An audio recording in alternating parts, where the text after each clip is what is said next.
The night Pearl Slater buried her second passenger in the cold Kansas earth, she made a promise to herself that she would not stop, not for weather, not for law, and not for loneliness, no matter how heavy that particular burden grew. It was the autumn of 1867, and the town of Caldwell, Kansas sat on the edge of civilization like a tooth about to fall out of a worn jaw. The cattle drives had begun pushing north from Texas, and with them came cowboys, gamblers, lawmen of questionable virtue, and every manner of man who believed the frontier was a place where a person could reinvent himself. What those men rarely considered was that the frontier was also a place where a woman could reinvent herself, quietly, dangerously, and with a particular kind of resolve that left no room for sentimentality. Pearl Slater was 31 years old, broad-shouldered for a woman. With dark auburn hair she kept braided and pinned beneath a wide-brimmed hat that had belonged to her late husband, Thomas. She had warm brown eyes that could go very cold very quickly, and hands calloused from 2 years of running what the people in her network simply called the route. The route was a stretch of safe houses, hidden passages, and careful friendships that moved escaped enslaved people northward through Kansas toward freedom in Nebraska and beyond. The war had ended 2 years prior, but freedom on paper did not always translate to freedom on the ground, and the men Pearl helped still faced capture, violence, and the particular cruelty of people who believed that the law of man superseded the dignity of another human being. Thomas Slater had built the beginnings of the route. He had been a Quaker man from Ohio who had come west to farm and had ended up becoming something far more useful than a farmer. He had been broad and gentle and had a laugh that could soften a room full of angry men. Pearl had loved him with the steady, assured love of a woman who had found her exact match in another person. When a fever took him in the winter of 1865, Pearl had grieved so deeply that she had not left the farmhouse for a full month. Then, when the month was over, she had walked out into the cold and looked at the network he had built and decided that grief was not a reason to abandon the work. So she had run the route alone, 2 years of it now. 2 years of coded messages delivered by trusted hands, of lanterns placed in specific windows at specific times, of false walls in the barn and food hidden beneath the floorboards of the root cellar. 2 years of lying to the town sheriff, a thick-necked man named Calhoun who suspected something, but had never been able to prove it. 2 years of hiding people in the false bottom of the buckboard wagon when she drove the 8 miles to the next station, a farm run by a free black man named Abraham Gaines and his wife Claudette, who were as steady and brave as any people Pearl had ever known. She had become very good at carrying the whole weight of it alone, perhaps too good. Because Pearl Slater had stopped believing that anyone new would come along who could be trusted enough to share the burden. She was wrong about that. Joel Hartwell rode into Caldwell on a Tuesday in late October of 1867, which was not an unusual event in itself. Cowboys rode into Caldwell regularly, usually at the end of a cattle drive, usually looking for whiskey and a bed in that order. Joel was 28 years old, 6 feet and 2 inches of lean, sun-darkened muscle, with light brown hair that curled at the collar and green eyes that were uncommonly sharp for a man who spent most of his time on horseback under an open sky. He wore a battered brown duster and carried a Winchester on his saddle and a Colt on his hip, which was standard enough for a man who had driven cattle from San Antonio to Kansas and back again more times than he cared to count. What was not standard about Joel Hartwell was the particular quality of his attention. He noticed things. He noticed the way people spoke to each other and the things they did not say. He noticed the fear that sat beneath the surface of ordinary conversation in a border town. He had grown up in Ohio, not far from where Thomas Slater had grown up, and he had been raised by a mother who read scripture aloud every evening and a father who had driven his own wagon full of scared people northward through the dark on more than one occasion. Joel had been a boy of 10 during the worst of those years, old enough to understand the weight of the work, and young enough to absorb it into his bones as something simply and completely right. He had come to Caldwell because his trail boss had disbanded the outfit at Abilene, and Joel had heard from a fellow cowboy that a farmer north of Caldwell was looking for winter hands. He had not come with any intention of getting tangled in someone else's danger, but intentions in the Wild West had a way of being overruled by circumstance. The first time he saw Pearl Slater was in Harmon's general store on his second day in town. She was buying coffee and dried beans, and a quantity of flour that seemed excessive for one woman living alone, and she was conducting this transaction with the brisk efficiency of someone who spent no more time in public than was absolutely necessary. Joel was leaning against the counter waiting for the proprietor to tally his own supplies when he noticed the flour quantity, and then noticed the way her eyes moved to the window and back, checking the street without appearing to check the street, the way a person moves when they are always watching for something specific. He thought nothing of it immediately. A widow alone in frontier country had reason to be careful. But then the proprietor, a heavy-set man named Silas Harmon, leaned over the counter and said in a low voice that carried farther than he probably intended, "You got more visitors coming, Mrs. Slater. That is a lot of provisions for one woman." And Pearl Slater's face did something very interesting. It went absolutely still, in the way that very still water conceals very deep cold beneath it, and she said in a voice as smooth as creek stone, "I am laying in for winter, Mr. Harmon. A woman living alone cannot rely on the weather to wait while she makes grocery runs." Harmon seemed satisfied with this and went back to his tallying, and Pearl Slater picked up her wrapped parcels and walked out of the store without looking at Joel once. But Joel Hartwell looked at her. He found work at a horse ranch 2 miles north of town, owned by a man named Gage Whitfield who asked few questions and paid fair wages. He settled into the rhythm of ranch work, which suited him, and he told himself that whatever Pearl Slater was doing with her quantities of flour and her watchful eyes was none of his business. He lasted 4 days in that conviction. On the 5th night, he was riding back late from town along the South Road when he saw the buckboard moving without a lantern in the dark. That in itself was not remarkable. Plenty of people traveled without light. But the buckboard was moving slowly, at the deliberate pace of something that did not want to make noise, and it was heading north on the Old Creek Road, that was not a proper road at all but a livestock trail that wound between farmsteads and came out near the Gaines property.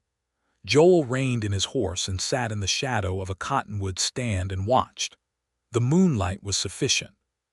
He could see the shape of the buckboard and the figure driving it and the outline of the wide-brimmed hat, and his stomach did something that was not quite dread and not quite recognition, but was somewhere in between.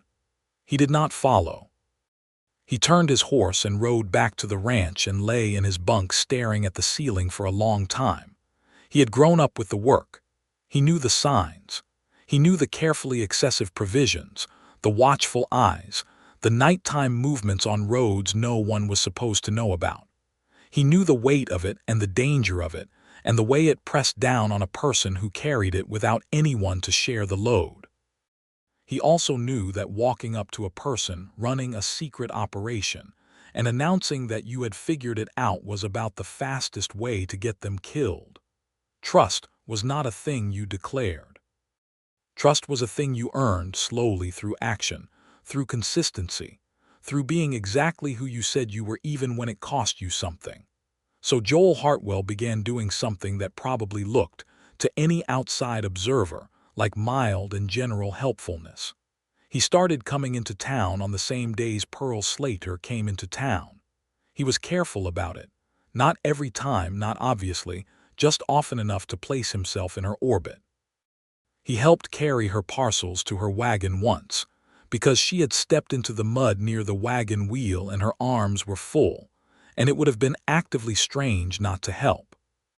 He tipped his hat and said his name, and she gave him a look of measured assessment that he recognized as the look of someone deciding whether another person was a threat or an irrelevance. She decided he was an irrelevance. He could see it in the way she thanked him and moved on without any particular curiosity about who he was or where he had come from. That stung a little, though he told himself it should not. He began stopping at her farm fence on his rides, not frequently enough to be strange, but enough to be a presence she could calibrate. He helped chase down one of her escaped chickens one morning when she was clearly frustrated and short of time. He fixed a fence rail near her gate without being asked, because he could see it was rotted and her wagon wheel would eventually catch on it, and he left without making a thing of it. He brought her apple preserves from the Whitfield kitchen, because Mrs. Whitfield made too many and was always looking for someone to give them to.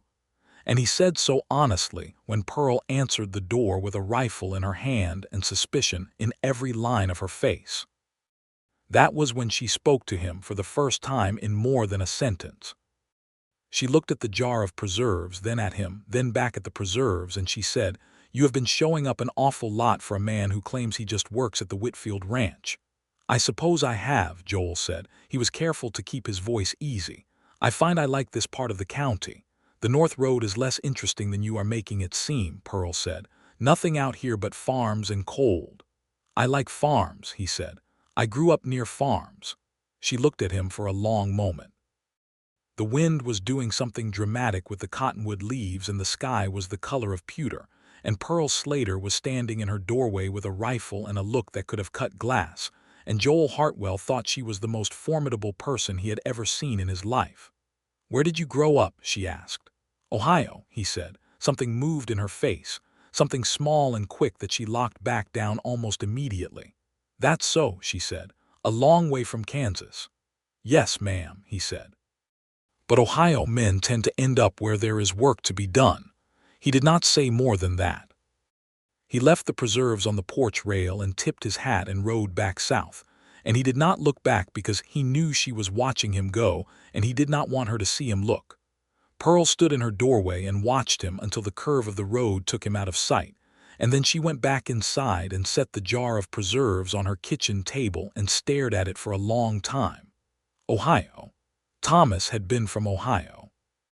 The route had been built by Ohio people, by Quakers and abolitionists, and people who believed that the law of conscience outranked the law of statute.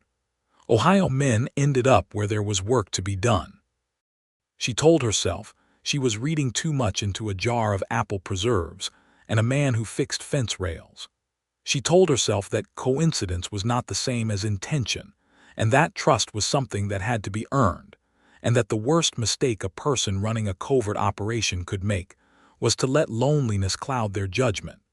She told herself all of this with great conviction, and then she went to her barn and checked on the family she had hidden in the false-walled room behind the horse stalls.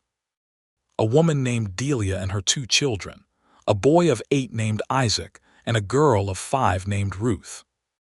They had been there 3 days, and Pearl was planning to move them in 2 more, when the moon was dark enough. Delia was a woman of extraordinary quiet dignity who had walked 200 miles with her children and still managed to keep her composure. Pearl gave them fresh bread and water and the lamp at its lowest setting, and said what she always said, which was that they were safe here and that she would get them north. She meant it every time she said it. She had never yet failed to mean it. But when she walked back through the dark to her farmhouse, the weight of the route pressed down on her the way it always did at night, and she stood for a moment in the cold looking up at a sky full of stars, and she thought about Joel Hartwell's green eyes and the way he had said Ohio men end up where there is work to be done, as though it were a statement about everything without being a statement about anything. She picked up the jar of preserves and put it in her kitchen cabinet. She did not throw it away. 3 days later, Pearl was driving the buckboard south on the creek road in the early morning dark, coming back from delivering Delia and her children to Abraham Gaines, when she came around the bend near the old lightning-struck oak and found her way blocked by 2 men on horseback. She recognized both of them. They were associates of Sheriff Calhoun, men who did not have official badges but who functioned as informal deputies in the way that certain towns in Kansas allowed certain men to function, which was to say with a great deal of authority and very little accountability. The larger of the two, a man named Vickers, walked his horse to the side of her buckboard and looked at the empty wagon bed and then at Pearl and said, "Late for a farm woman to be out driving, Mrs. Slater." "Early," Pearl said calmly. "Not late. I prefer to do my driving before the sun is up and the road is full of other people's horses." Vickers looked at the wagon bed again. There was nothing in it. She had removed every trace, every blanket, every crumb of food. She always did. "Calhoun wants to know what you are doing with all those provisions," the second man said. His name was Doles, and he had small eyes and the look of a man who had always been slightly disappointed by the world. "I told Mr. Harmon I was laying in for winter," Pearl said.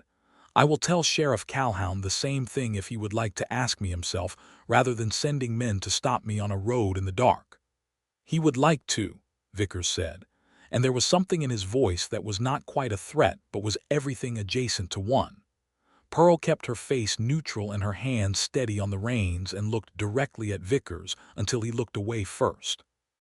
Then she clicked her tongue at her horse and said, "Then I will be happy to speak with him at his office during regular hours." And she drove forward and they let her go. She did not breathe properly until she was past the bend and out of their sight.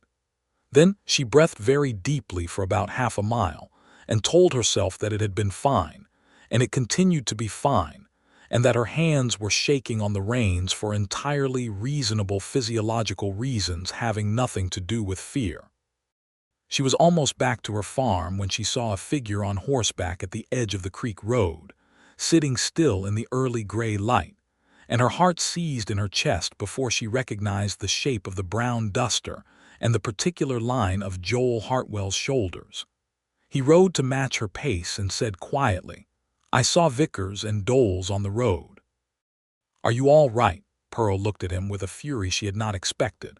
"What are you doing on this road at this hour?" "I could not sleep," he said, which was not precisely a lie. "You should not be on this road," she said, and the fury was making her voice tight. "If Calhoun's men see you on this road at this hour and then see that you are associated with my farm, it will make things considerably more complicated." Joel nodded slowly. He understood. He understood more than she wanted him to. "I know," he said. "I am sorry. I was not thinking about how it might look." "You need to start thinking about how things look," Pearl said. "Out here, perception is the same as evidence." He rode beside her in silence for a moment. The sky was going from charcoal to dove gray and the air smelled of frost and distant wood smoke. Then he said, "How long have you been doing it alone?" The question landed between them like a stone dropped into water, and Pearl felt the ripples of it move through her before she made the decision to answer. 2 years, she said, "since my husband died." "That is a long time," he said. He did not say it with pity. He said it with the straightforward acknowledgement of someone who understood the specific weight of 2 years of solitary, dangerous work. "I am aware," she said. "You are aware," he said, and she heard something in his voice that was careful and measured and honest. "And you are doing it anyway." "Yes." "I would like to help," he said. Pearl pulled the buckboard to a stop on the road and turned to look at him fully for the first time in the gray dawn light. He met her eyes without flinching, without the nervous eagerness of a man performing good intentions, without any of the things that would have made her doubt him. Just steady green eyes and a stillness that she recognized, because she had seen it in Thomas and she had seen it in Abraham Gaines, the stillness of a person who understood that some things were worth the risk and had already made their peace with that understanding. "Prove it," she said. Joel Hartwell held her gaze for a long moment and then he nodded once like a man accepting a contract. "All right," he said. "Tell me what you need." Pearl studied him for another moment.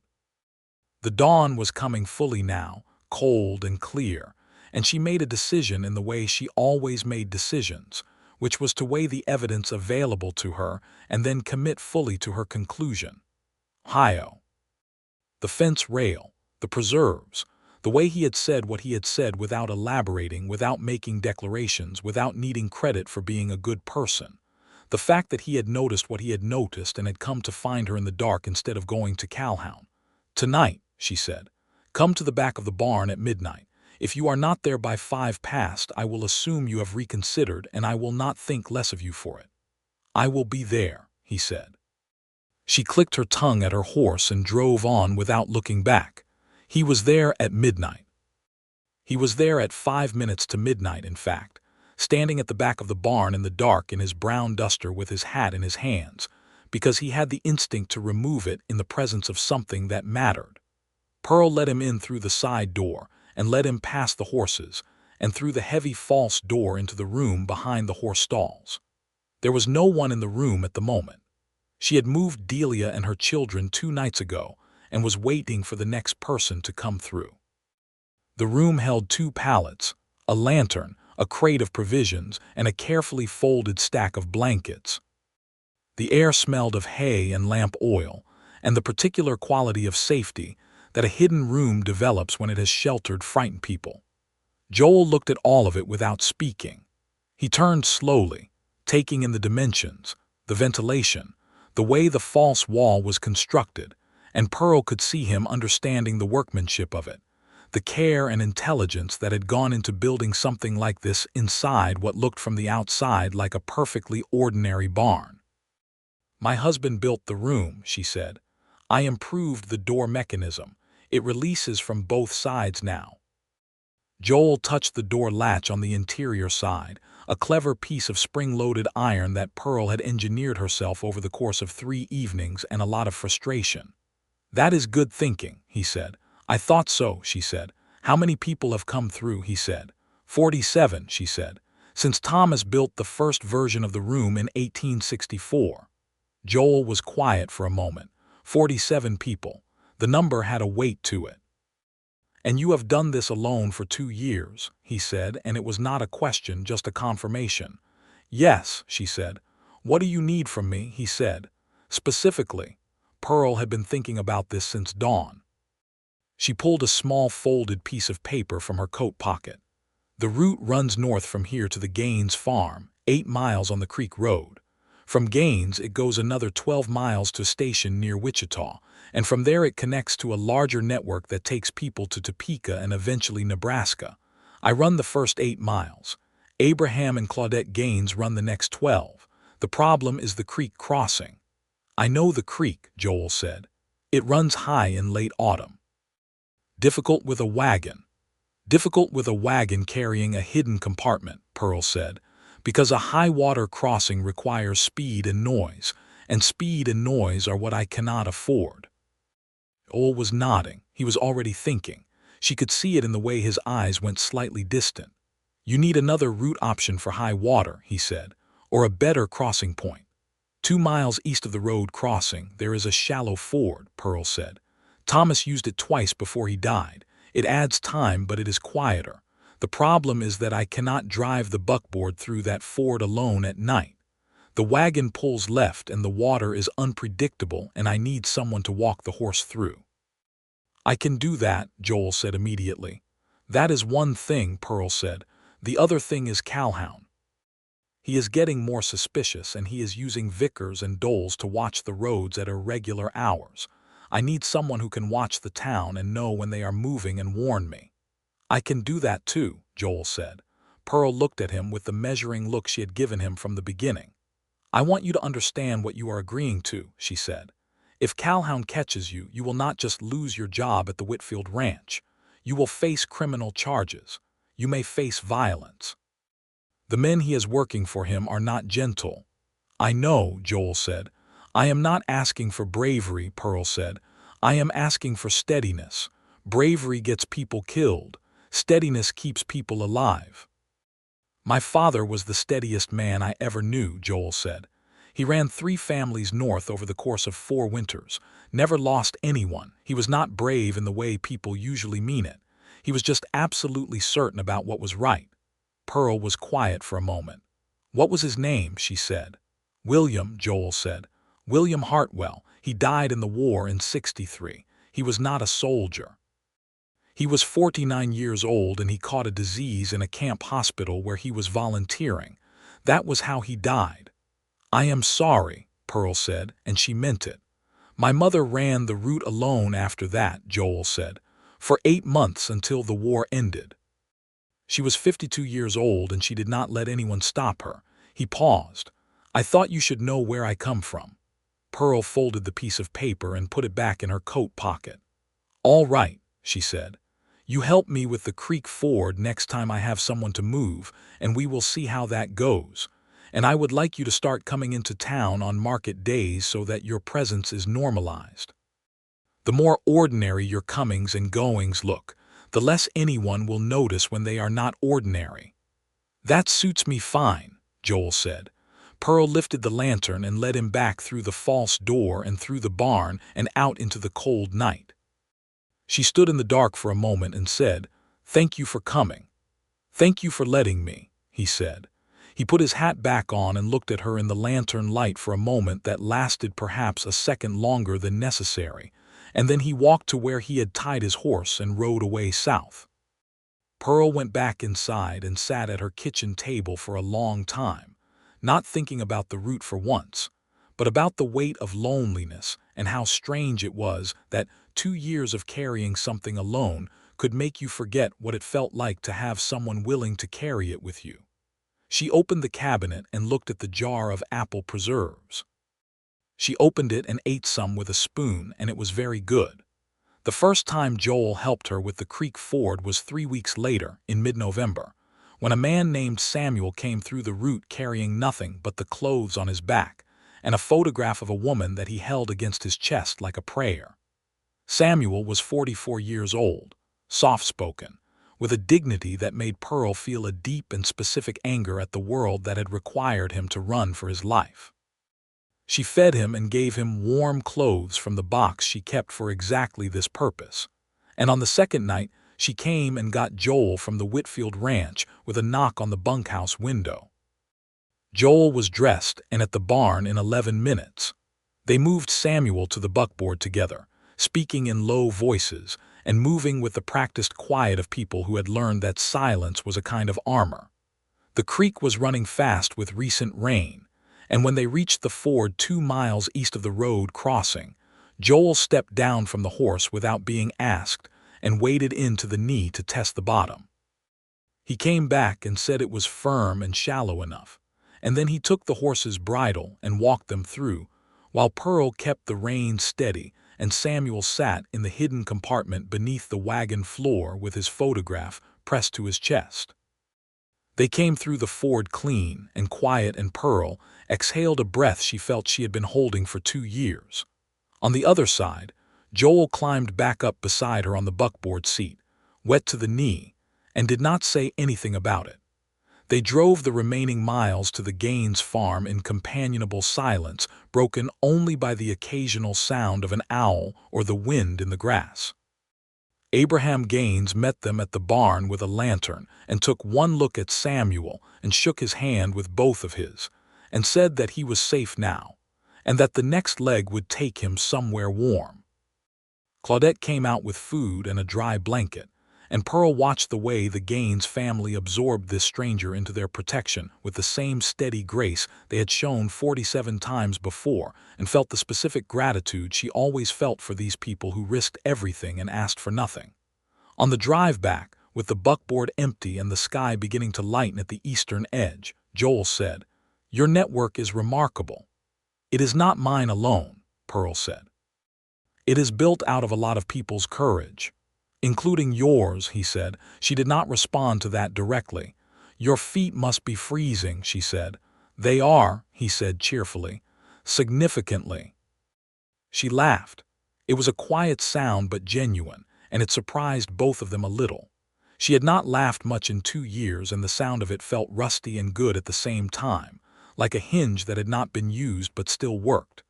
Joel looked at her when she laughed, and she saw something in his face that she chose, at that moment, not to fully examine. Through November and into December, Joel Hartwell became a careful and reliable part of what Pearl did. He was meticulous. He never drew attention to himself. He maintained his work at the Whitfield ranch as his visible occupation, and was liked by Gage Whitfield, who thought he was simply a good winter hand who minded his own business.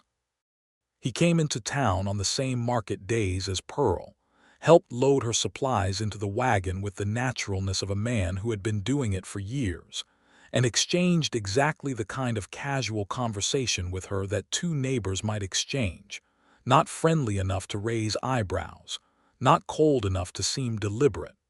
He watched Calhoun's movements. He had a gift for making himself invisible in a public setting, sitting at the back of the saloon over a single drink that lasted hours, listening to the way Calhoun's men talked to each other. Twice he got word to Pearl through a note left beneath a specific loose board on the fence of Harmon's store, their agreed signal point, that Vickers and Doles were planning nighttime patrols and that she should stay home. Both times Pearl had indeed stayed home, and both times Calhoun found nothing on the roads and grew slightly more frustrated. Between those small crises and the steady work of the route, something else was happening. Something slower and more complicated and almost entirely unplanned. Pearl Slater began to know Joel Hartwell. Not in the large, declarative way that people sometimes imagined knowing another person, but in the small, accumulated way that actually meant something. She learned that he drank his coffee the way she did, very dark and slightly too hot. She learned that he was almost always the first person at any given task and the last to stop working on it. She learned that he knew a great deal about horses and almost nothing about cattle despite having driven them for years, which made her laugh again the second time she heard him admit it. She learned that he was funny in a quiet, understated way that required you to be paying attention to notice. She learned that he looked at her sometimes when he thought she was not looking back. She was always looking back. The night before Christmas Eve, a family came through the route in a way that was not planned and not smooth, and nearly went very wrong.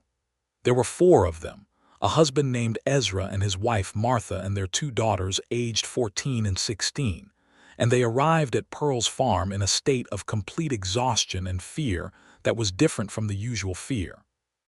Someone had followed them for the last 20 miles and had only been shaken at the Kansas border. They were shaking and starving, and one of the daughters had a twisted ankle that made walking impossible. Pearl got them into the barn room and came out and found Joel already at her gate. She had not sent for him. He had seen the lights on at the wrong hour and had ridden over. He stood at the gate with his horse and said, "What do you need?" she told him. The family needed to move tonight because if someone had followed them this far, waiting even a day was too dangerous. But moving a family of 4, including an injured child in the buckboard through the ford in December water was riskier than anything they had done yet. The temperature had dropped significantly. The creek was colder. A twisted ankle in an open wagon in freezing water was a bad combination. "I can bring the Whitfield cart," Joel said. "It is enclosed. Gage is in town tonight. I can have it back before morning." "That is his property," Pearl said. "Yes," Joel said, "and he has never asked me what I do with my evenings." Pearl thought for exactly 2 seconds. "Go," she said. Joel went. He came back in 40 minutes with the enclosed cart, which was a box-like thing usually used for hauling tools, and together they transferred the family, placing the girl with the injured ankle inside on folded blankets where it was wind-sheltered and as warm as possible. Pearl drove the buckboard with the adult couple hidden in the false compartment, and Joel drove the cart with the 2 girls, and they moved together through the frozen night in a convoy of 2 that felt like the most natural thing in the world, 2 people moving in concert toward the same purpose. The creek ford was brutal. The water was perhaps 2 inches higher than it had been in November, and the cold of it was a physical shock. Joel went first with the cart, holding the horse steady with both hands, speaking to it in a low, constant voice, and Pearl watched from the bank with her heart hammering until the cart reached the other side. Then she drove the buckboard through, and the water came up to the buckboard floor, and she heard Ezra and Martha brace themselves in the hidden space beneath, and she kept the reins tight and moved through the dark, freezing water with every nerve in her body focused on the horse's footing and the feeling of solid bottom beneath the wheels. They came through. At the Gaines farm, Claudette took one look at the family of 4 and immediately brought everyone inside the farmhouse, which was not the usual arrangement, but which made complete sense given the cold and the child's injury. Abraham took Pearl's hands in both of his and said, "You are adding a partner to your operation," and it was not a question. "A colleague," Pearl said. Abraham looked at Joel and back at Pearl with the expression of a man who knew more than he was saying. "A colleague," he said. "Yes, all right." On the drive back, as the sky went from black to the deep blue that preceded dawn, Joel said, "You called me a colleague." "You are a colleague," Pearl said. "Is that what I am?" he said. The question had a texture to it. She kept her eyes on the road. "What would you like to be?" she said, and then immediately regretted the directness of the question because it was not the kind of question she had intended to ask. Joel was quiet for long enough that she thought he might let it go. Then he said, "I would like to be whatever you have room for, Pearl. I'm not going to push for more than that." She turned to look at him in the pre-dawn blue. He was looking straight ahead at the road, his jaw set, his hands easy on the reins of his horse who walked alongside the buckboard. He had learned to ride beside her at exactly the right distance, so the horses did not crowd each other. He had learned a great many things about how to be beside her without making her feel crowded. She was aware of this. She was aware of the care it required. "Thomas was a good man," she said. "I know," Joel said. "Everything I know about the route tells me he was." "It has been 2 years," she said. "People say that should be enough time. I have never been sure what enough time means." "I do not think there is a general enough time," Joel said. "I think there is just the time that it takes for a specific person." "And how do you know when that time has passed?" she said. He turned to look at her then, and in the pre-dawn blue his green eyes were very dark and very steady.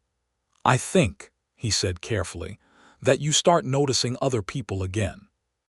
Not as threats or potential problems or logistical concerns, just as people." Pearl looked back at the road. Her hands were steady on the reins. Her heart was doing something that was not exactly unfamiliar because she had felt it before, a long time ago, standing in an Ohio churchyard next to a broad, gentle man with a laugh that softened rooms. But it was also not exactly the same, because it was coming through 2 years of solitude and work and loss, and it had a different quality than the first time, something more deliberate, something that had made a conscious decision to be present instead of simply arriving. "I notice you," she said finally. "Quite a lot." Joel did not say anything for a moment. When he did speak, his voice was very even, but there was something warm in it. "That is good news," he said. "I notice you considerably." They did not say anything else about it that night. They drove back to Pearl's farm in the early morning dark, and Joel helped her put the buckboard away and water the horse, and before he left he stood for a moment at the barn door and looked at her in the lamplight and said, "Merry Christmas, Pearl." "Merry Christmas, Joel," she said. He walked to his horse and rode south, and Pearl leaned against the barn door and watched him go and felt something slowly, carefully opening in the center of her chest, like a door that had been locked for 2 years finally finding its key. January of 1868 was the coldest month Pearl could remember in Kansas, which was a statement that carried weight because Kansas in January was not forgiving under normal circumstances. The route went quiet for 3 weeks because the weather made travel impossible for anyone, which meant that Pearl and Joel had a stretch of time that was not structured around midnight runs and coded notes, and the logistics of moving frightened people through the dark. It was strange and rather wonderful to have ordinary time. He began coming to dinner. Not every evening, but often enough that it became a pattern she looked forward to. She cooked, and he brought things from the ranch, winter carrots, dried apples, once an entire smoked ham that made her laugh because it was completely excessive for one dinner. He turned out to be a better cook than she expected and worse at washing dishes than she expected, and he had a habit of sitting with his elbows on the table in a way that she kept almost correcting, and then deciding she did not actually mind. They talked about everything. They talked about Ohio and Kansas, and what the West was becoming, and what they hoped it might eventually be. They talked about Thomas, because Pearl needed to sometimes, and Joel listened without making it awkward, asking questions about who Thomas had been as a person in a way that made her feel like the memory was being honored rather than competed with. They talked about Joel's mother, who was still living in Ohio, formidable and uncompromising, who had once turned a sheriff away from her doorstep by quoting scripture at him until he left out of sheer bewilderment. Pearl laughed until she had to put her fork down at that story. One evening in late January after dinner, while the wind was doing violent things to the shutters and the stove was putting out a heat that made the kitchen feel like a different universe from the blizzard outside, Joel said something that Pearl had not expected. He said, "I want to stay in Caldwell." Pearl looked up from the dish she was drying. "The Whitfield Ranch has winter work through February," she said carefully. "I do not mean through February," Joel said. He was sitting at her table with his coffee cup between his hands, looking at her with the directness that she had come to understand was simply how he looked at things that mattered. "I mean after. I mean I would like to find a reason to stay in Caldwell that is not contingent on Gage Whitfield having seasonal work." Pearl set the dish down. "That is a significant choice for a man who drives cattle for a living," she said. "I am 32 years old," he said. Wait, he had said 28 when he arrived, she thought, and she realized she had miscalculated in her head. He had told her he was 28 when he first arrived, and it was now January, so he was still 28. Her mind had added years to him in the way it sometimes did with people who carried themselves with a certain weight of experience. "I have driven cattle from Texas to Kansas more times than I care to count," he continued, "and I have never once driven a herd anywhere and felt like I was doing the right thing for the world. I just felt like I was doing a job. And the route feels different," she said. "Everything here feels different," he said quietly. He did not look away from her when he said it. Pearl came and sat down at the table across from him. The wind threw itself against the house with a sound like something trying to get in and failing. "Joel," she said. "I know," he said. "I know you are not ready for me to say certain things, and I am not saying them yet. I am just saying that I want to stay. Rest can be whatever the rest turns out to be." She looked at him for a long time.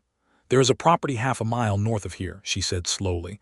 "Old farmstead. The family left in '65 when the husband died. The land has been sitting, 80 acres with a house that needs work." "How much work?" he said. "Considerable," she said.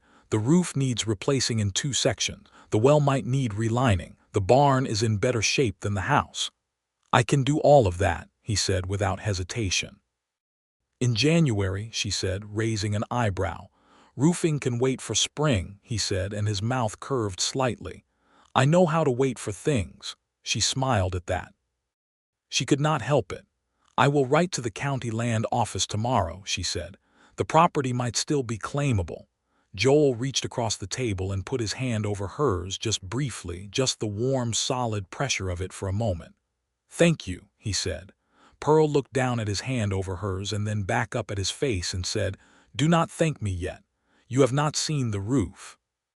He laughed, and it was a good laugh, open and genuine, and it did something very specific to the previously locked part of Pearl Slater's chest. The property was claimable.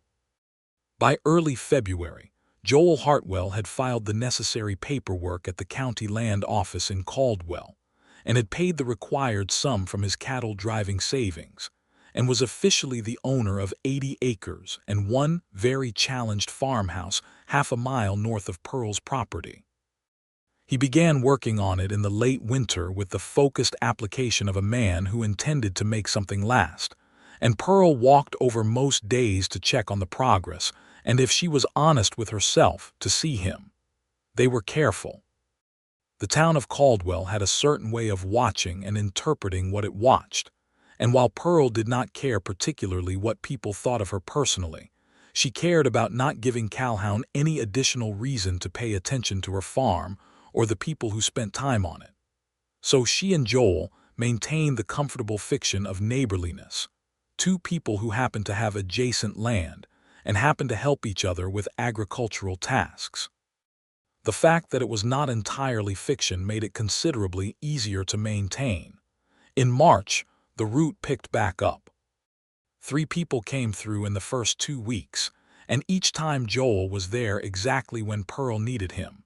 The ford, the watch, the loading and unloading of the hidden compartment with a competence that had become almost habitual. They had developed a communication system that was better than what Pearl had used before, a series of small visual signals between their properties that they could see from each other's kitchen windows. A lamp in the east window meant come tonight. A lamp in the west window meant stay away. A lamp in the center meant all clear. Simple and effective and entirely innocent-looking to anyone who did not know what they were looking at. Calhoun was still watching. Joel reported in late March that Calhoun had apparently received some information from somewhere, a rumor or an informant, that the route through Caldwell was still active. He was stepping up the road patrols and had brought in a third man, someone named Garrett from Wichita who had a reputation as a tracker. Pearl listened to this and recalibrated. She changed the timing of her movements. She varied the intervals between runs. She moved some of the provision storage to a second location on her property, a stone-walled root cellar that was older than the farm itself and harder to search. She and Joel spent a whole Saturday planning new contingencies, sitting at her kitchen table with a hand-drawn map and speaking in low voices like two generals who had very small armies and very high stakes. If Garrett starts tracking the creek road, we cannot use the ford, Joel said. There is another option, Pearl said. She traced a line on the map. 12 miles east, there is a settlement of Mennonite farmers. I know the family who leads it, the Bergers. They offered assistance 2 years ago, and I declined because the route was too long. But if the creek road becomes unusable, the Berger route is the alternative. You have been thinking about contingencies this whole time, Joel said. 2 years alone, Pearl said. You think about contingencies. He looked at her across the map with something in his face that was admiration without sentimentality, the kind of regard that made a person feel seen rather than observed. Pearl, he said. Do not make a speech, she said, though she was smiling slightly. I was not going to, he said. I was just going to say that you are extraordinary. That is the beginning of a speech, she said. It is also simply true, he said. She looked back down at the map.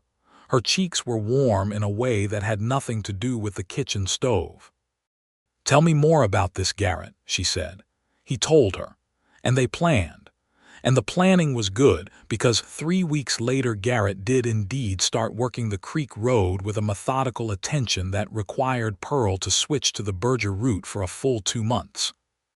The Berger route was longer and more complicated, but the Mennonite community provided an additional layer of cover that Calhoun could not easily penetrate, because they were a large and established settlement, and the idea of searching all of their farms simultaneously was more than his informal operation could manage. The 2 months of the Berger route were exhausting in a way that the creek road had never been, because the distances were greater and the logistics more complex. But they did not lose anyone, not a single person. The network held. Joel was there for every run, every ford, every pre-dawn drive, every tense passage through a stretch of road where Garrett might have been watching. He was steady in the way he had promised to be, not brave in the showy sense but consistent in the deep sense, present in the specific way that mattered, and Pearl found herself depending on that steadiness in a way she had not depended on anything since Thomas. The difference was that with Joel she had chosen it consciously. She had made the decision each time to let him be there, and each time the decision had been confirmed as right. One evening in late April, they were sitting on Pearl's porch after supper watching a thunderstorm build in the west, the kind of enormous Kansas storm that looked like God rearranging the sky, and Joel said quietly, I wrote to my mother. What did you tell her? Pearl said. That I had found a reason to stay in Kansas, he said. That I was fixing up a farmhouse and running 80 acres and that I had found work that mattered. Did you tell her about the route? She said. Yes, he said. She cried, according to her letter back, good tears. Pearl watched the lightning move across the far edge of the sky in great flickering sheets. Did you tell her about me? She said. Yes, he said. There was a pause in which the thunder rolled toward them from the west like a slow-moving river. She wants to know when she can come visit. Pearl turned to look at him. He was watching the storm with the look he sometimes had, that particular focused stillness, and she knew that he was giving her room to respond however she needed to respond, and that he would not push. She thought about what she wanted to say for a long moment. Then she said, "Joel." "Yes," he said, and turned to look at her. "I am not over Thomas," she said. "I want to be honest about that. I do not think I will ever be entirely over losing him, but I think I understand now that not being over someone you have loved does not mean you cannot love someone again. I did not understand that before." Joel held her gaze with complete steadiness. "I know," he said. "I am not asking you to be over him. I would not want that. He was a good man who did good work and he deserves to be remembered."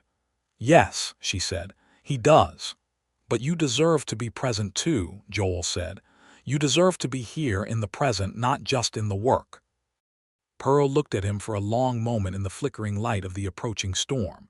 Then she said, "When your mother wants to come visit, you can tell her she is welcome." Joel's face did something that was the quiet, overwhelmed version of joy, the kind that did not shout but simply filled up all the available space. "All right," he said. "And Joel," she said.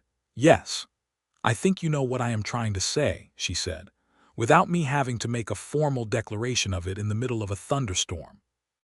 He smiled then, genuinely. A smile that reached the green of his eyes and transformed his face from merely handsome to something considerably more. "I know what you're saying," he said, "and I am saying the same thing back." The storm arrived then with great drama, and they moved inside and Pearl made coffee and they sat at her kitchen table while the rain came down in sheets and the lightning made the windows flare white, and they talked until past midnight about everything and nothing. And when Joel finally put on his coat and hat to go home through the rain, Pearl caught his hand at the door. He looked down at her hand in his. "Pearl," he said. She stood on her toes and kissed him once, briefly, on the jaw below his cheekbone, in the warm, careful way of a woman who knows exactly what she is doing and intends to mean it. He went very still for a moment, and then his hand tightened on hers and he looked at her with those dark green eyes and said nothing at all because nothing needed to be said.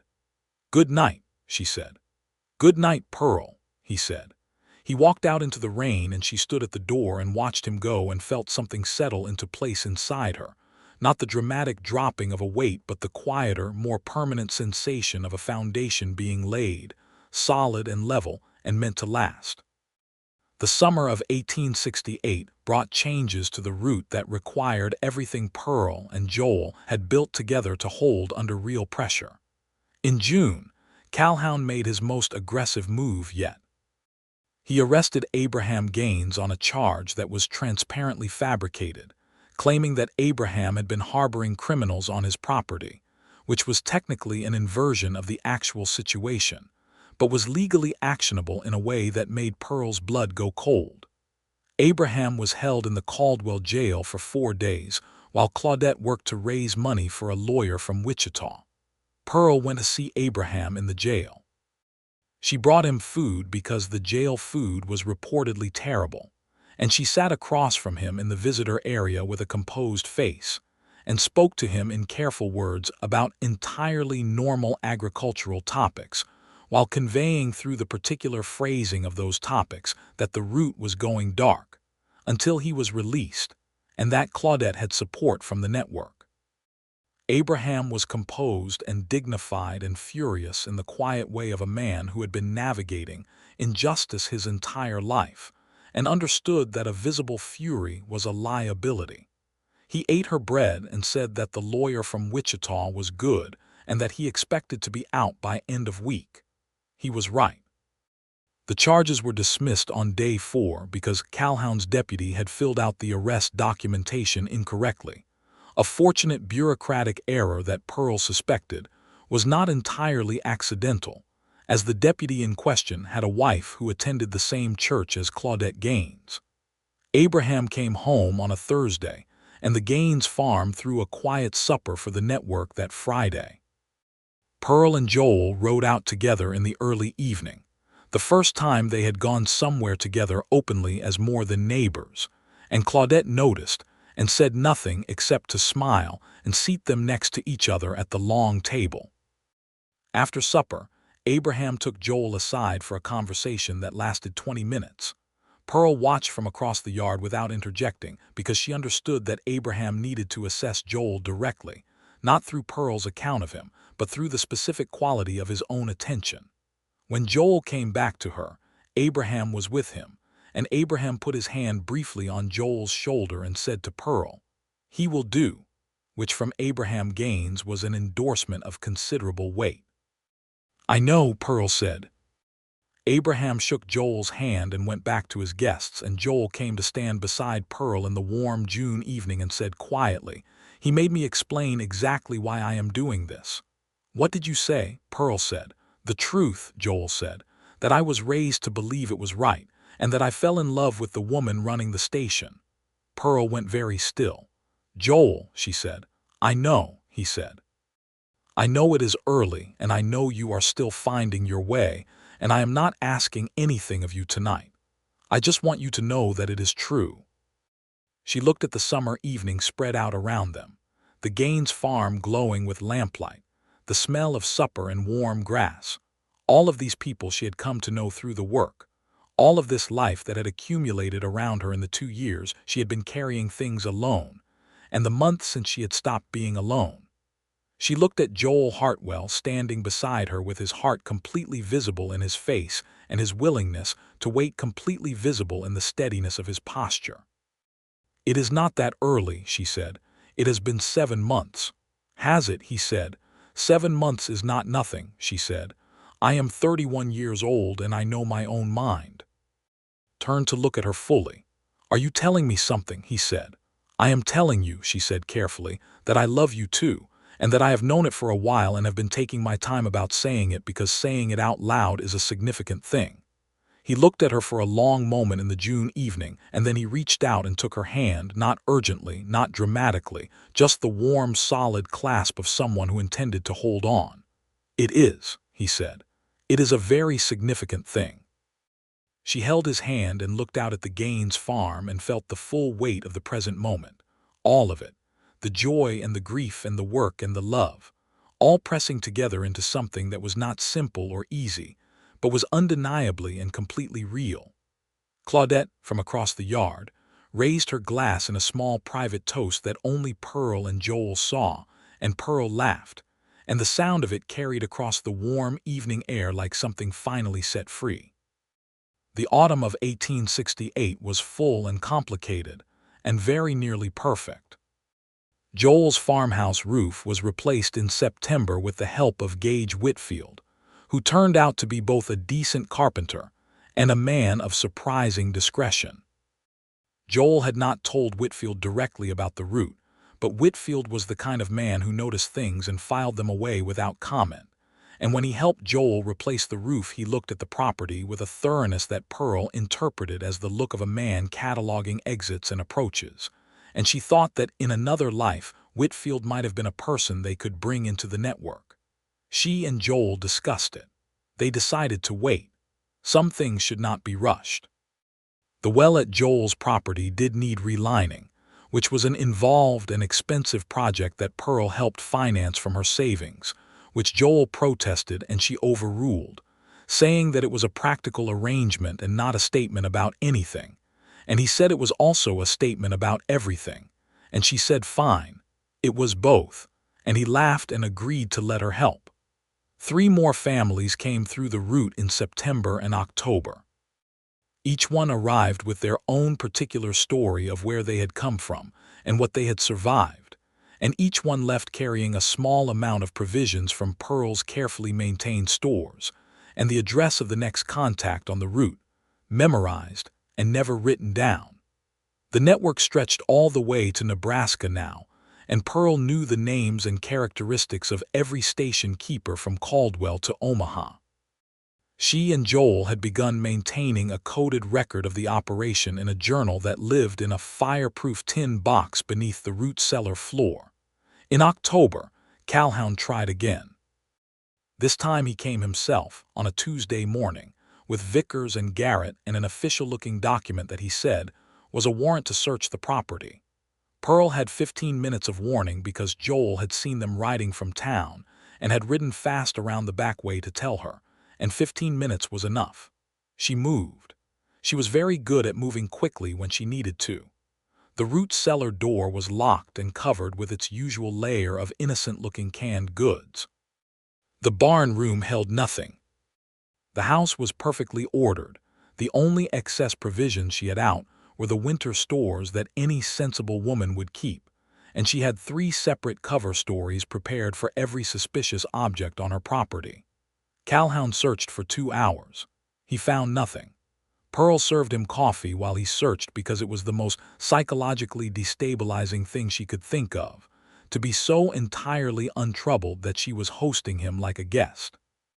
He drank the coffee and found nothing and left red-faced and empty-handed, and she watched him go from her porch with her arms crossed and her face smooth. Joel appeared at her gate 15 minutes after Calhoun's group disappeared down the road. "You were magnificent," he said. "I was prepared," Pearl said. "There is a difference." "There really is not," he said. She smiled at him with all her teeth and he grinned back at her, and she thought, not for the first time and not for the last, that she was very glad he had ridden into Caldwell on that Tuesday in October of 1867.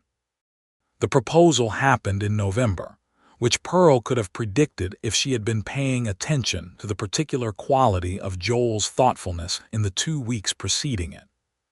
He had been slightly more deliberate than usual, showing up with reasons for being at her farm that were a little more transparent than his normal careful calibration, as if some part of his mind was distracted from its usual management of appearances. He came on a Sunday evening when the sky was the particular deep violet of late autumn sunset and the air smelled of frost and burning leaves from some farm further south, and he sat across from her at the kitchen table with a look that was serious without being grim, and he said, "I want to ask you something." "You are about to propose," Pearl said. He blinked. "How did you know?" "You have been dropping things more frequently for 2 weeks," she said. "You dropped a coffee cup last Tuesday and a fence post tool on Thursday. You only become clumsy when you are thinking about something very hard." "I did not realize I did that," he said. "I have been paying attention," she said. "For 7 months I have been paying very close attention to you." He looked at her across the kitchen table in the lamplight and then he said, "Will you marry me, Pearl?" "I am not asking you to be anything other than what you are. I am asking if you will let me be beside you, officially and formally, and in whatever way means the most to you, for the rest of the time we have." Pearl looked at him for a long moment. Then she said, "Yes, obviously yes. I have been waiting for you to stop dropping things and ask." He laughed, and the laugh was so relieved and so warm that it filled the kitchen completely, and he reached across the table and took both her hands in his and looked at her with the full, uncomplicated force of his affection, and she looked back at him the same way, and neither of them needed to say anything more for quite a while. They were married in the spring of 1869, on a Saturday in April when the Kansas prairie was greening up, and the air was full of the particular sweetness of everything deciding to grow again. The ceremony was performed by a Methodist minister in Caldwell, who asked no complicated questions about the widow status of the bride or the Ohio origins of the groom. The witnesses were Abraham and Claudette Gaines, who sat in the front row of the small church with the composed dignity that characterized everything they did, and Gage Whitfield, who sat behind them and cried despite himself. Joel's mother, whose name was Ruth, had come from Ohio in March and had been staying with Pearl for 6 weeks prior to the wedding. She was a small woman of 62 with white hair and sharp eyes, and the particular manner of someone who had been fighting for what was right for so long that she had achieved a kind of supernatural calm about it. She approved of Pearl in the way of someone who had expected to approve of her, and was not surprised to be correct. She approved of the route in the way of someone who had been running her own version of it for 20 years and recognized quality work. She met Abraham and Claudette and said that it was an honor, meaning it absolutely, and Claudette said the honor was mutual. On the morning of the wedding, Ruth helped Pearl do her hair, which was unusual for Pearl, who was not accustomed to being helped with personal things. And while Ruth worked, she said, "My son has loved exactly once before, and that was a girl in Ohio who married someone else when he went west. He did not love her the way he loves you. With you, it goes all the way down." Pearl looked at herself in the mirror, at her auburn hair and her calloused hands and her 32-year-old face that had seen 2 years of solitary difficult work and was better for it, and she said, "I love him the same way." "I know," Ruth said. "That is why I cried when he wrote to tell me about you." At the ceremony, when the minister asked Pearl if she took Joel as her husband, she said yes with the firmness of someone who had thought carefully about every word of that sentence and meant all of them. When the minister asked Joel the same question, he said yes with the same firmness, looking at Pearl the whole time, and she looked back at him, and they were married. The celebration afterward was modest by some standards and extraordinary by others. The Gaines family provided most of the food. Whitfield provided the whiskey, which was good. Ruth told 3 stories about Joel as a boy that made the assembled company laugh and made Joel put his head in his hands. Pearl held his hand throughout the afternoon and felt the specific satisfaction of a woman who had made an excellent decision and was living in the first hours of its implementation.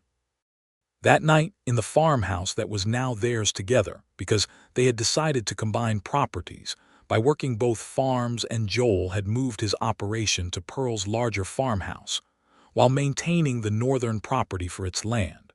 Pearl sat at the kitchen table in her wedding dress and watched her new husband make coffee in her kitchen with the comfortable ease of a man who had been making coffee in her kitchen for months. And she thought about Thomas with the specific tenderness of old love that has found its proper place in the architecture of a full life. And she thought about the 2 years she had run the route alone. And she thought about a jar of apple preserves left on a porch rail, and she felt, without reservation or qualification, completely happy. Joel brought her coffee and sat down beside her, not across from her as he had sat during the months of being her colleague and her neighbor and her partner in the work, but beside her, which was where he intended to sit for the rest of his life. And she leaned her head against his shoulder, and he put his arm around her, and they sat like that for a long time while the April night settled quietly over the Kansas prairie. The route continued through 1869 and into 1870. The network had grown and improved and become more sophisticated in the way that things grow when more than one person is sustaining them. Joel had formalized the communication system to the point where they had contacts in 4 additional towns along the northern corridor, and a relationship with a sympathetic railroad worker in Topeka who could sometimes move people faster than any wagon. The operation was still dangerous. It was still requiring constant vigilance and the management of Calhoun's persistent suspicion. But it had the resilience now of something built by 2 people who trusted each other completely, which was a different and more durable thing than anything Pearl had built alone. In the spring of 1870, Pearl told Joel she was expecting their first child. He received this information with a kind of stunned delight that was, she thought, entirely disproportionate to his usual composure, which made it considerably more endearing. He sat down heavily at the kitchen table and then stood up again immediately and then sat down again, and she watched him process it with the particular amusement of someone who has just successfully surprised a generally unflappable person. "Are you all right?" she asked. "Yes," he said. "Yes, I am completely all right. I am considerably better than all right. I am just—" He stopped. "I did not know I wanted it this much until just now." Pearl came and sat beside him and took his hand. "I know," she said. "I felt the same thing when I realized." They talked about it that evening with the practical seriousness of 2 people who ran a covert operation out of their barn and understood that a baby was going to require logistical adjustments, and with the underlying joy that practical conversation could not entirely contain. They talked about names and timing and the question of the route, which Pearl did not intend to stop running, and Joel agreed completely, though they would need to modify her involvement in the physical aspects of the nighttime runs as her pregnancy progressed. Ruth, who had returned to Ohio after the wedding but wrote letters that arrived with the regularity of someone who had excellent postal relationships, was told by letter and wrote back a response that was 6 pages long and apparently contained the complete history of her own pregnancy with Joel, which Joel read over Pearl's shoulder and turned red throughout. Abraham and Claudette were told in person at the Gaines farm, and Claudette embraced Pearl with genuine warmth and told her that motherhood was the most humbling and extraordinary work she had ever done, and that it would not diminish what Pearl did on the route, but would add to it a specific understanding of exactly what was at stake when a mother and her children came through needing help. Pearl thought about Delia and her children, the first family she could remember specifically, the woman who had walked 200 miles. She thought about Martha and her daughters in the enclosed cart in the freezing December night. She thought about all the mothers who had come through her barn room with their children and their terror and their extraordinary love, and she understood what Claudette meant. The baby arrived in November of 1870, in the same month that Joel had proposed the previous year, which Pearl found satisfying in a numerical way. It was a boy, sturdy and loud from the first minute, with Joel's light brown hair and Pearl's brown eyes, and they named him Thomas William Hartwell, Thomas for Pearl's first husband and William for Joel's father. And when they told Ruth the name by letter, she responded with a single line that said simply, "That is exactly right," which from Ruth Hartwell was as effusive as she got. Thomas William, called Tommy from his first weeks, was a baby of considerable personality and enormous appetite who turned out to be the most effective cover for the route that Pearl had ever possessed, because no one in Caldwell suspected that a woman nursing a baby in a rocking chair on her farmhouse porch was simultaneously running a network of safe houses through the Kansas territory. Tommy's presence normalized Pearl's farm traffic in a way that 2 years of careful performance never had, because neighbors and townspeople now had obvious innocent reasons to stop by with gifts and good wishes, and those visits provided useful information about the mood of the town and the movements of Calhoun's office. Calhoun retired in the spring of 1871. His replacement was a younger man named Davies who was genuinely interested in actual criminal activity and not in the color of his neighbor's politics, and who left Pearl's farm completely alone and was, within 6 months, considerably more respected in Caldwell than Calhoun had ever been. Vickers left town. Doles opened a feed store and became, by general account, a reasonably decent merchant. Garrett went back to Wichita. The immediate threats to the route diminished, though the route itself continued to be necessary for several more years because the practical reality of freedom in the post-war West was still imperfect and still dangerous, and people still needed help crossing distances that formal institutions were not inclined to help them cross. Joel formally registered a second acreage claim in 1871 and began running the northern property as an additional station on the route with Abraham's son, a young man of 20 named Moses who had his father's steadiness and his mother's quickness, as the keeper. The network had expanded far beyond what Thomas Slater had built in the early years, and Pearl was aware of this expansion with a particular mixture of grief and gratitude, understanding that the work she and Joel had built together honored what Thomas had started in the way that good continuation always honors its origins. She and Joel talked about Thomas more, actually, as time went on, not less. It was one of the things she had not expected about marrying someone who understood the weight of history, that it did not require you to bury the past to embrace the present. Joel had taken to keeping a photograph of Thomas, the only one Pearl had, on the mantelpiece in the front room alongside the photograph of his own father William, and when Pearl had first noticed this, she had stood in the front room for a long moment, and then gone to find Joel in the barn and told him that she loved him very much, and he had looked up from what he was doing and said that he knew and that he loved her very much back. In 1872, Pearl was expecting again. Their second child arrived in the summer of that year, a girl this time, dark-haired and with Joel's green eyes, who arrived with considerably less fanfare than Tommy had but made her presence immediately and emphatically felt. They named her Ruth Delia, Ruth for Joel's mother and Delia for the woman who had walked 200 miles with her children through the dark. Ruth Hartwell, the elder, was informed by telegraph this time, which was faster, and she arrived in Caldwell 6 weeks later to meet her namesake and stayed for 3 months, during which she made herself completely at home, took over the kitchen on alternate days, and taught Tommy how to feed the chickens with the patient specificity of someone who considered poultry management an important life skill. Joel's mother Ruth met Abraham and Claudette Gaines properly during that visit, and the four of them spent a Sunday afternoon on the Gaines porch, talking in a way that Pearl and Joel recognized as the conversation of people who had been doing the same work from different ends of the same rope for decades. And the particular respect and recognition between them was something that Pearl thought was one of the most beautiful things she had ever witnessed. By 1873, the route as Pearl had originally run it was winding down.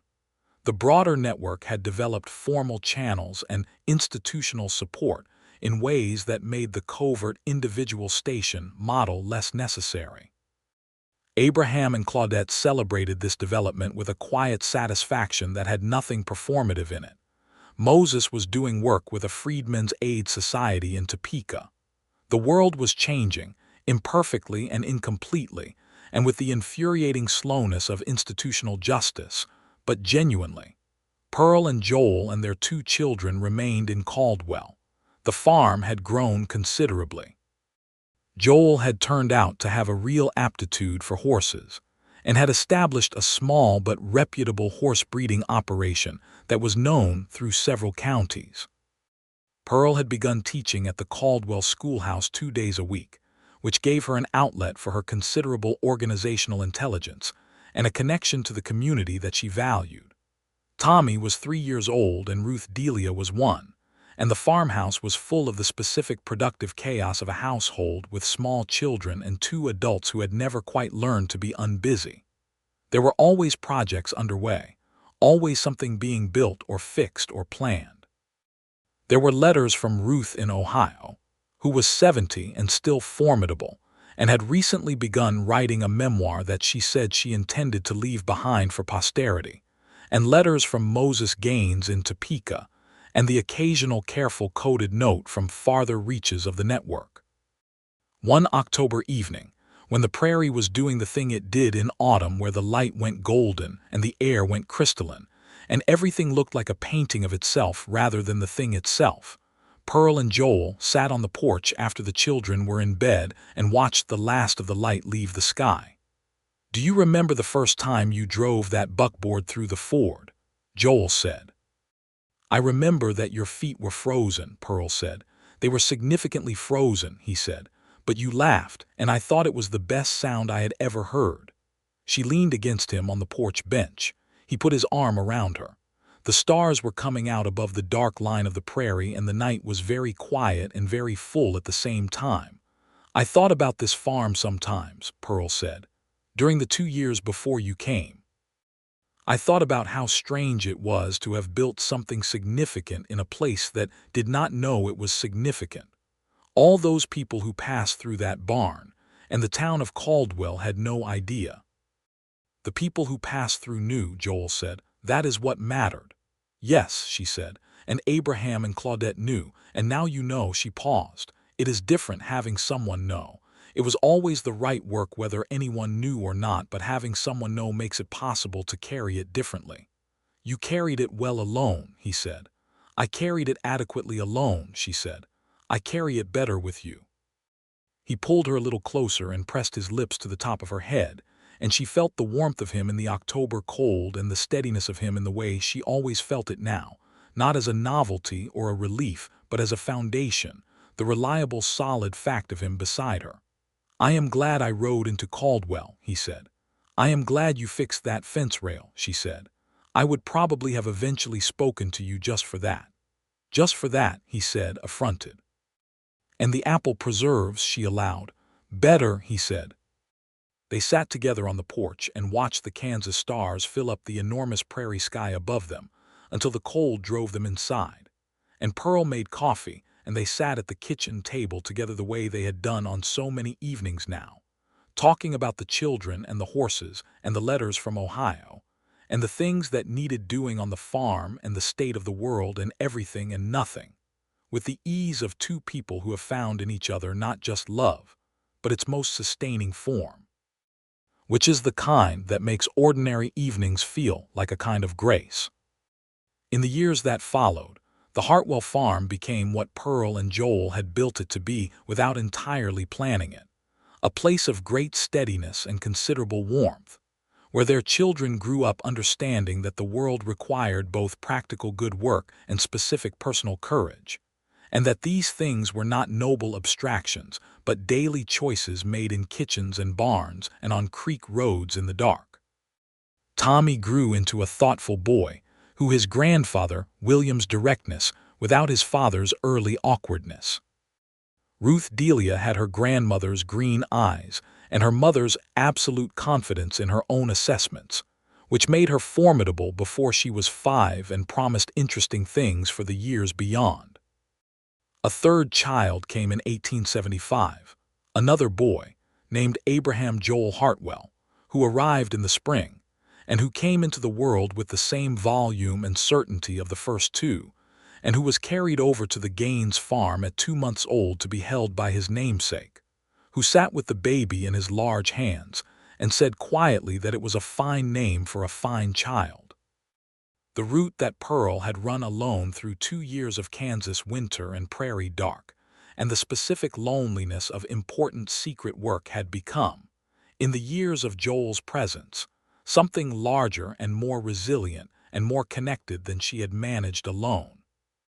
And Pearl Slater Hartwell, who had buried her first husband in the winter of 1865, and had decided that grief was not a reason to abandon the work, and who had told a cowboy from Ohio to prove it on a gray Kansas morning on the Creek Road in October of 1867, and who had spent 2 years learning that loneliness was a weight you could carry, but that the right partnership made the carrying different and the work more enduring, was aware of all of this on ordinary days and extraordinary days alike. She was also aware, on an October evening 6 years after Joel had first walked into Harmon's General Store on his second day in Caldwell, when she came out of the farmhouse to find him sitting on the porch with Tommy asleep against his arm, and Ruth Delia in his lap, and little Abraham on a blanket at his feet, that the life she was living was full in a way that she had not expected to be full again, and that it was not the same fullness she had known with Thomas, but was its own complete thing, its own specific and irreplaceable reality, and that it contained her grief and her work and her love and her children and the Kansas sky above them all, vast and indifferent and somehow also entirely on her side. She sat down beside Joel, and he shifted Tommy slightly without waking him and made room for her. And Ruth Delia patted Pearl's hand with the authoritative affection of a 3-year-old who knows exactly where she is in the order of things. And the evening came down golden over the prairie, and the stars began their appearing, and Pearl Slater Hartwell put her head on her husband's shoulder and felt, completely and without reservation, that this was where the story had always been going. Not despite the 2 years alone, but through them, because of them, built from everything she had carried and everything she had refused to put down, all of it leading to this porch and this man and these children, and this life that was both ordinary and extraordinary in exactly the way the best lives are.